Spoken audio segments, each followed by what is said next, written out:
Hey guys, good morning and welcome to another episode of Behind the Closed Doors. Today, the workshop Filmic Images.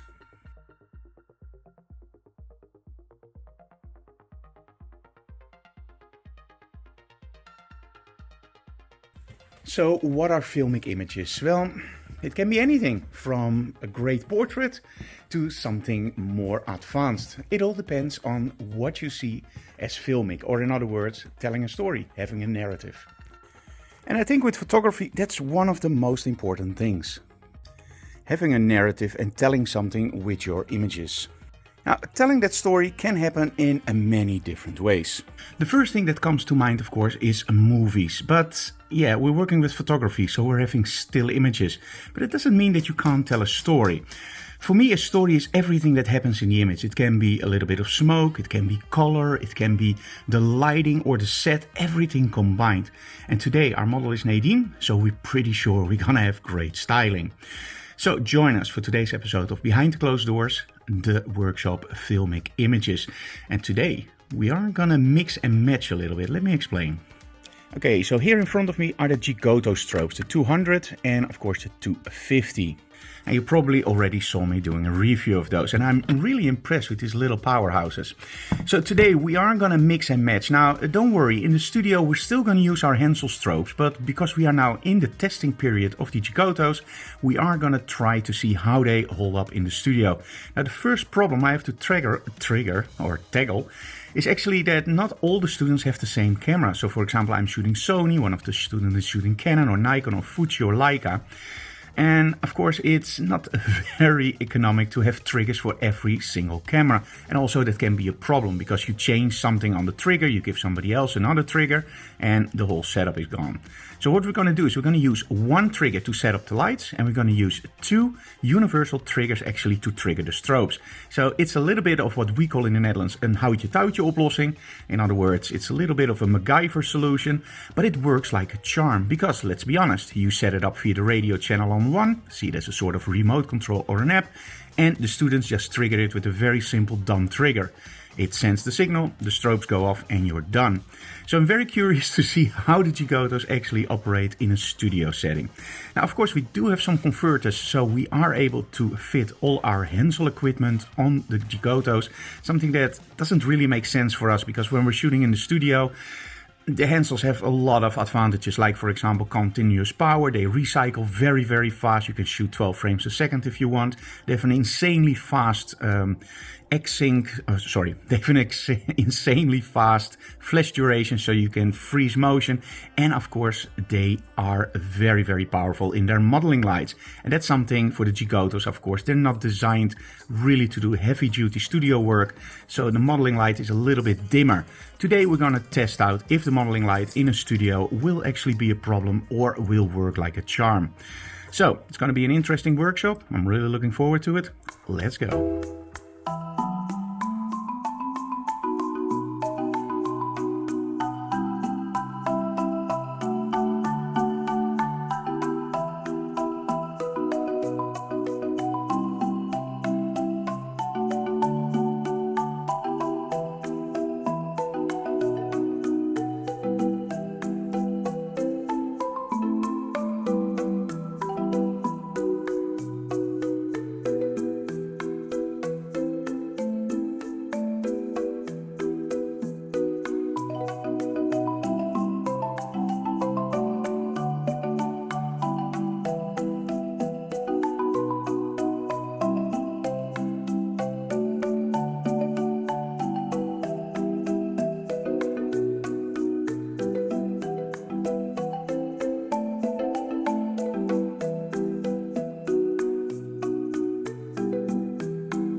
Okay guys, we're done with the workshop. I hope you enjoyed all the setup. So we filmed everything, of course, with our smartphones. For the vlog, we don't use professional cameras, just the smartphones. If you have any questions, leave them in the comments below. I think after a full workshop with the Geekotos, the batteries run for a very long time, even on full power. The modeling lights depends on the modifier you use. I have to be honest with this, if you're used to studio strobes, like for example Elinchrom, Profoto or Hensel, you have very powerful modeling lights, and it makes setting up a little bit easier. With the Geekotos, the modeling lights are a little bit dimmer. But in all honesty, even with the strip light, there was more than enough light to actually focus on your model. But that's one of the things, that's a huge difference between studio strobes, of course, and the Geekotos. But everything else, even the students were totally in agreement. This is a very, very nice system. If you just want to build a studio in your home, you want to work on location and you only want one kit, check out the Geekotos. We're very impressed. But as always, the light quality depends on the modifiers you use. Do remember this. There is literally, well, let me put it this way. There's literally no really bad lighting. It's the build quality, of course. It's of course how long your battery runs, but light is light. You can create stunning images with just a flashlight or with your phone. It's all about creativity and how you place that light. So modifiers are very important. And with the Geekoto, we're using, of course, the Rogue magnetic system. We're using the flash bender, and you can get converters, for example, for Profoto, Hensel, or Elinchrom, so you can use your modifiers on the Geekotos. If you have any questions, leave them in the comments below. See you again next time. Stay creative and keep shooting. Bye, guys.